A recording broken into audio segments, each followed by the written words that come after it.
Warm greetings to all.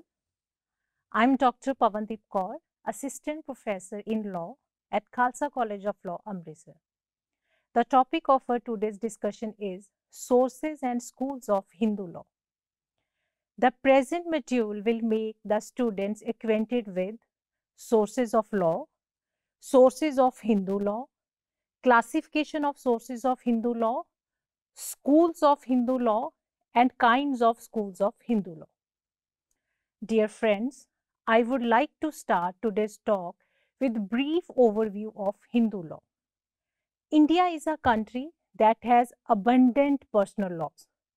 Each community has its laws. The Hindu, the majority community, has separate family law. So have Muslims, Christians, Jains, and Sikhs. Every community has since time immemorial maintained that its laws are of divine origin. Hindu law is considered to be the most ancient and prolific law in the world. It has been around every phase. It is about 6,000 years old. Hindu law has been built up by the individuals not to expel wrongdoings or offenses from the society. However, it was set up with the goal that individuals withhold it to achieve salvation. Hindu law is accepted to be divine law. It had been uncovered by God through Vedas to the individuals. The theoretical standard of life sketched out in the Vedas had been extended and refined by different sages and religious zealots. Individuals living on the Indian subcontinent have driven their lives by following the rules and ideas given in the Vedas for a large number of years. Such rules formed into laws that were trailed by the individuals and executed by the rulers, and consequently turned into the law of the truth. Hinduism is one of the oldest religions in the world. The Indian civilization is one of the oldest civilizations. Hindu law is said to be of divine origin. One theory suggests that it is derived from the Vedas, while Western jurists believe that Hindu law is based on ancient customs and usages. According to Dharma Shastra, Hindu law is sacrosanct, inviolable, and immutable. According to Sir Henry Mann, Hindu law has the oldest pedigree of any known system of jurisprudence, and even now it shows no sign of decrepitude. All through this new age, similar laws have been retrofitted to coordinate current conditions and have been arranged as various modern laws.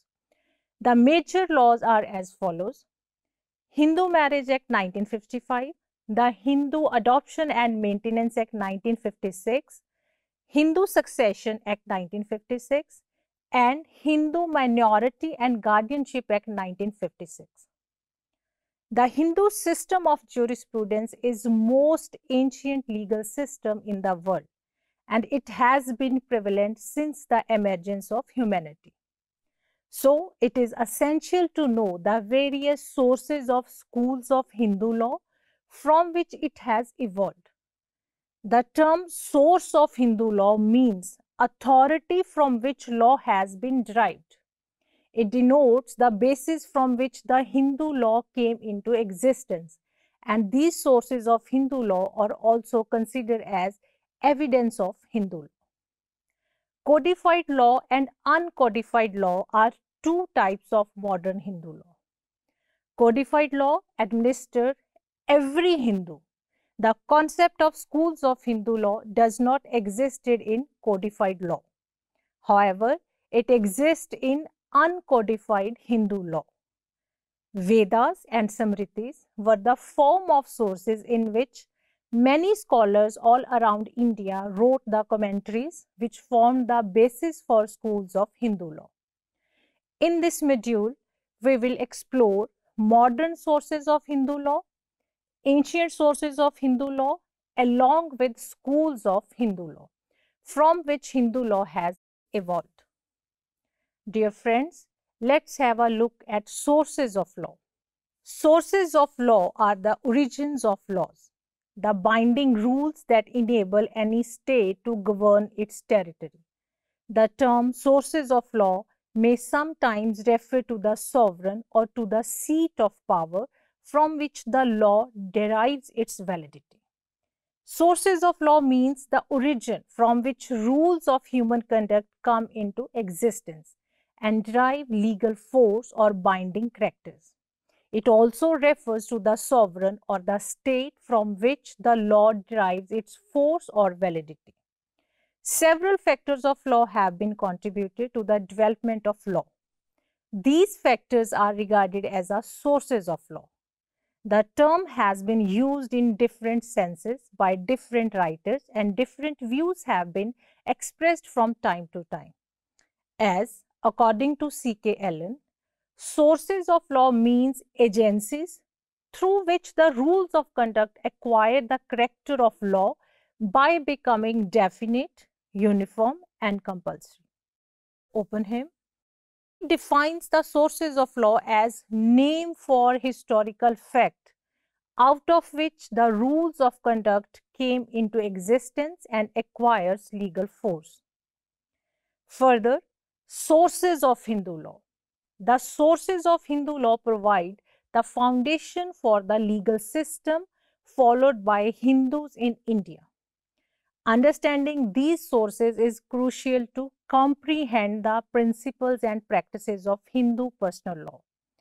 Hindu law, also known as Hindu personal law, is a body of legal principles and rules that govern the social, religious, and personal affairs of Hindu in India. It is primarily based on ancient Hindu scriptures, customs, and traditions, and has evolved through various judicial decisions and legislative enactments. The sources of Hindu law can be classified under the following two heads. Ancient sources. Ancient sources are the sources that developed the concept of Hindu law in ancient times. It is further classified into four categories: Shrutis, Samritis, customs, and digest and commentaries. Next one is modern sources. Many changes are made to Hindu law over time. The modern sources of Hindu law are as follows. The first one is justice, equity, and good conscience. Second is precedent, and third one is legislation. Dear learners, now we will discuss ancient sources in detail. The first one is Shrutis as a source of Hindu law. Shruti is a Sanskrit word that means something which can be heard. The Vedic people's lives are often described in Shrutis. It is made up of 6 Vedangas, which includes Shikha, Kalpa, Vyakran, Shans, Jyotish, and Nirukta, and the Upanishads, and 4 Vedas, which are the Rig Veda, Yajur Veda, Sam Veda, and the Atharva Veda. The Rig Veda. This is the oldest of 4 and includes songs and hymns. The second one is the Yajur Veda, comprises rituals and mantras. The third one is the Sam Veda, contains musical notes and prayers. The fourth one is the Atharva Veda, which contains musical notes and prayers, contains magical spells. So, it means that which has been heard. The word is derived from the root shru, which means to hear. In theory, it is the primary and paramount source of Hindu law and is believed to be the language of divine revelation through the sages.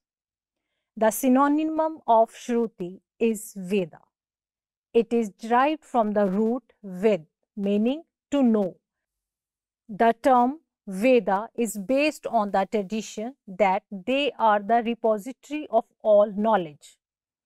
Each Veda has 3 parts.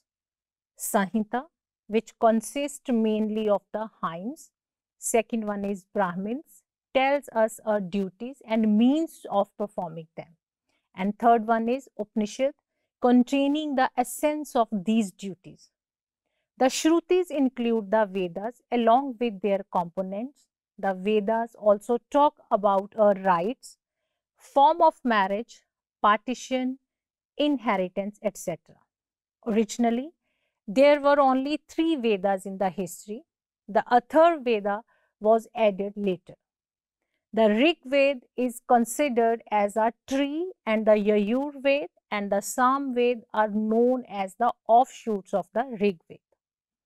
The Vedas do not describe the law. They just talk about dharma and the way of living. These Vedas says that Hindu society is made up of families, which we know as Hindu undivided families. The Vedic period existed between 4000 and 1000 BC, and during that period, society was divided into 4 Varnas: Brahmins, Kshatriya, Vaishya, and Shudra. The theory of karma was also developed during the Vedic period. This theory states that every individual shall be rewarded as per his deeds. Further, the concept of salvation also emerged during that period only. The second one is Samritis as a source of Hindu law. Samritis are the second source of Hindu law. These were considered body of text which was written by an author and after that transmitted and supplemented through the families. That word Samriti is derived from the Sanskrit word Samri, which means to remember. In simple language, Samriti refers to those words of God which the sages forget to tell in their original form, and these words were remembered by the sages and they wrote down in their own words. Thus, we can say that Shrutis are direct language of God, whereas Samritis are the indirect one. In case of any dispute, Shrutis and Samritis, then the Vedic text of Shrutis will prevail. The Samritis are mainly of 2 types, namely Dharma Shastras and Dharma Sutras. The basic difference between the two is that the former is written in the form of prose, like maxims, whereas the later is composed in the form of shlokas.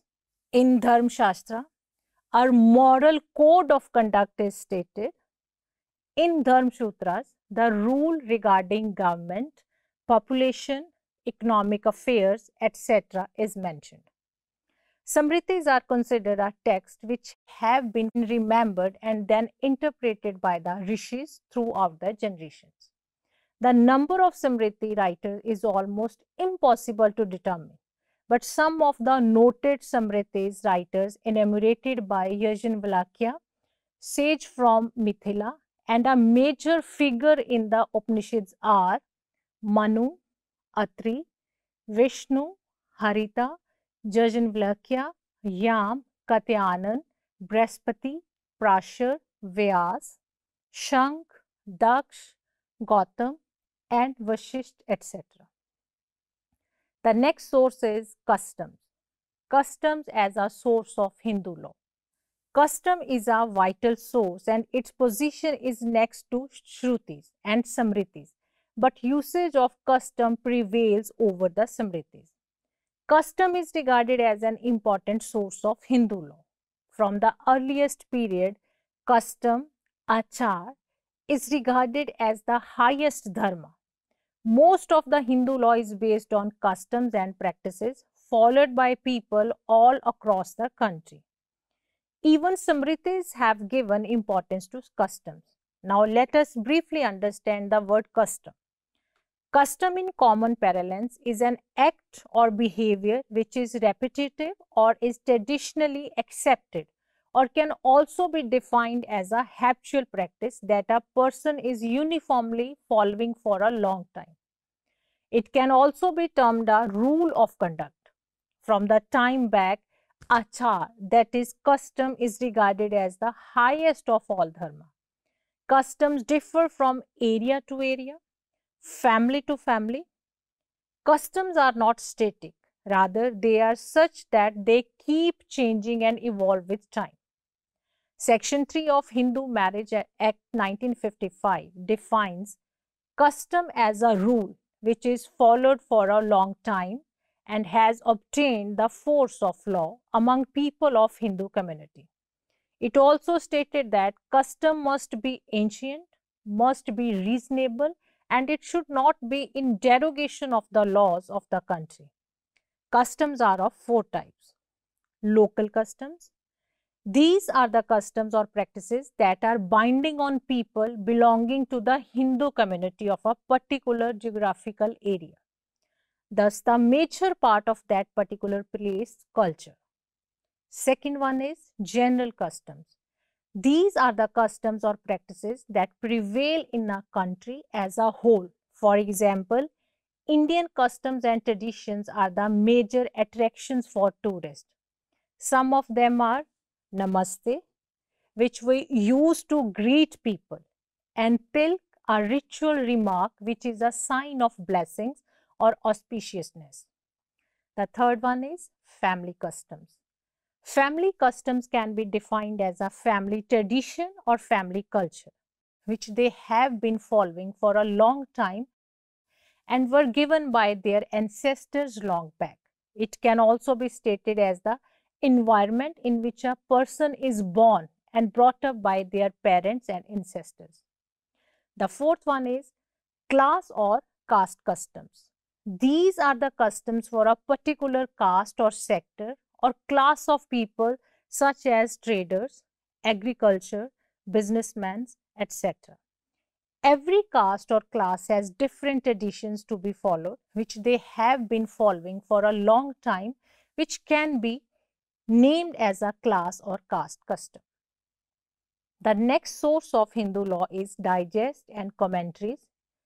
Shrutis came to the era of commentators and digests.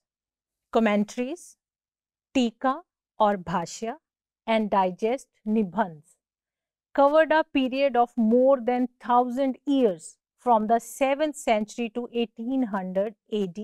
In the first part of the period, most of the commentaries were written on the Samritis, but in the later period, the works were like digest containing a synthesis of the various Samritis and explaining and reconciling the various contradictions. The evolution of different schools of Hindu law has been possible on the account of different commentaries that were written by various authorities.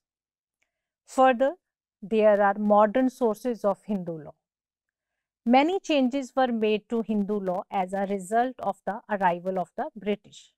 The modern sources of Hindu law arose as a result of this. The first source is equity, fairness, and good conscience. Sometimes a dispute may arise before a court, cannot be resolved by applying an existing rule from any accessible sources. Although such a situation is uncommon, it is feasible since not every circumstance that emerges has a matching law governing it.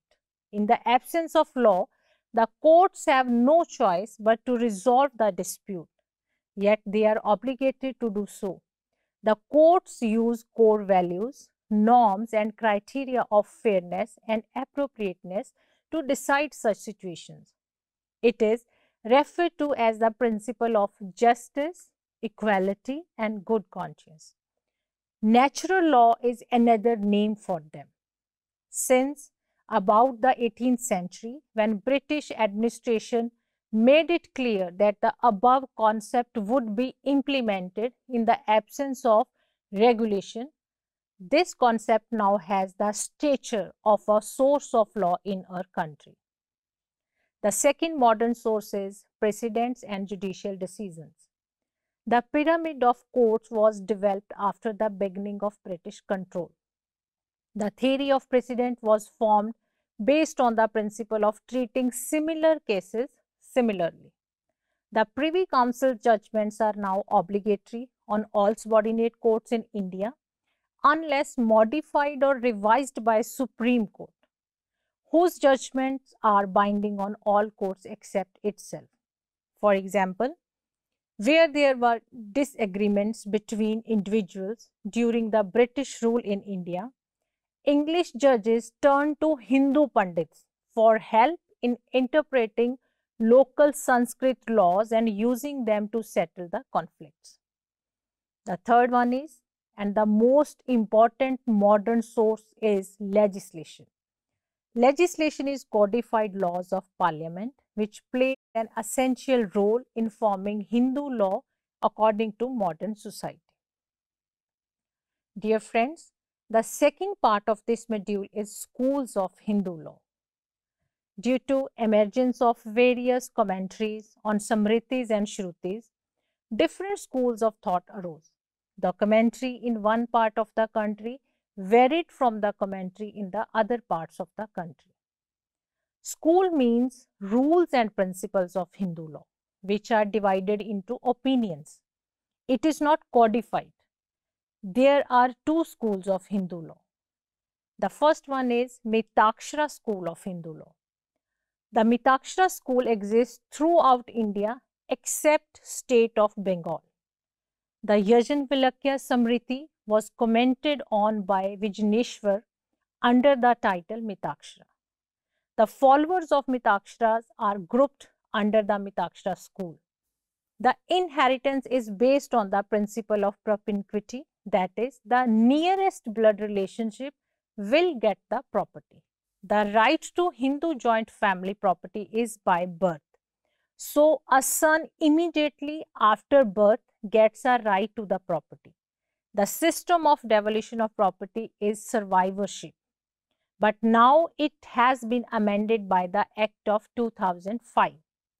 The shares of co-partners in the joint family property is not definite or ascertainable, as their shares are fluctuating with the births and deaths of the co-partners. The co-partner has no absolute right to transfer his share in the joint family property, as his share is not definite or ascertainable. The widow of a deceased co-partner cannot enforce the partition of her husband's share against his brothers. A woman could never become a co-partner, but the Hindu Succession Amendment Act of 2005 empowered women to become a co-partner like a male in ancestral property. A major change was enacted due to Western influence. The second school is Dayabhaga school of Hindu law. It exists in Bengal and Assam only. The Yajnavalkya Samriti and other Samritis are commented on by Jimit Vahan under the title Dayabhaga. It has no sub-school. It differs from Mitakshara school in many aspects. Dayabhaga school is based mainly on the Code of Yajnavalkya, commented by Jimit Vahan. Inheritance is based on the principle of spiritual benefits. It arises from Pinda offering, rice ball to deceased ancestors. This school is followed in Bengal and some parts of Assam only. The main features of this school are as follows. Spinda relation is based on Pinda offerings. The right to Hindu joint family property is not by birth but only on the death of the father. The system of devolution of property is by inheritance. The legal heirs, sons, have definite share after the death of father. Each brother has ownership over a definite fraction of the joint family property and so can transfer his share. Widow has a right to succeed in the husband's share and enforce partition if there are no male descendants. On the death of husband, the widow becomes a co-partner with other brothers of the husband. She can enforce the partition of her share. With this, I would like to conclude today's discussion by saying that Hindu law is considered to be the most ancient and prolific law in the world. It has been around every phase. It is about 6,000 years old. Hindu law has been established by the people not to remove any crime or transgression from the society, but it was established so that people will follow it to attain salvation. Originally, Hindu law was established so that the needs of the people are fulfilled. The concept was initiated for the welfare of the people. There is a twofold classification of the sources of Hindu law, that is, ancient sources and modern sources. Schools of Hindu law are considered to be the basic source of Hindu law, which constituted the development of Hindu law from its roots. It is also known as commentaries and the digestives of the Smritis. These schools have widened the scope of Hindu law and explicitly contributed to its development. With this, we come to the end of today's lecture. Thank you very much.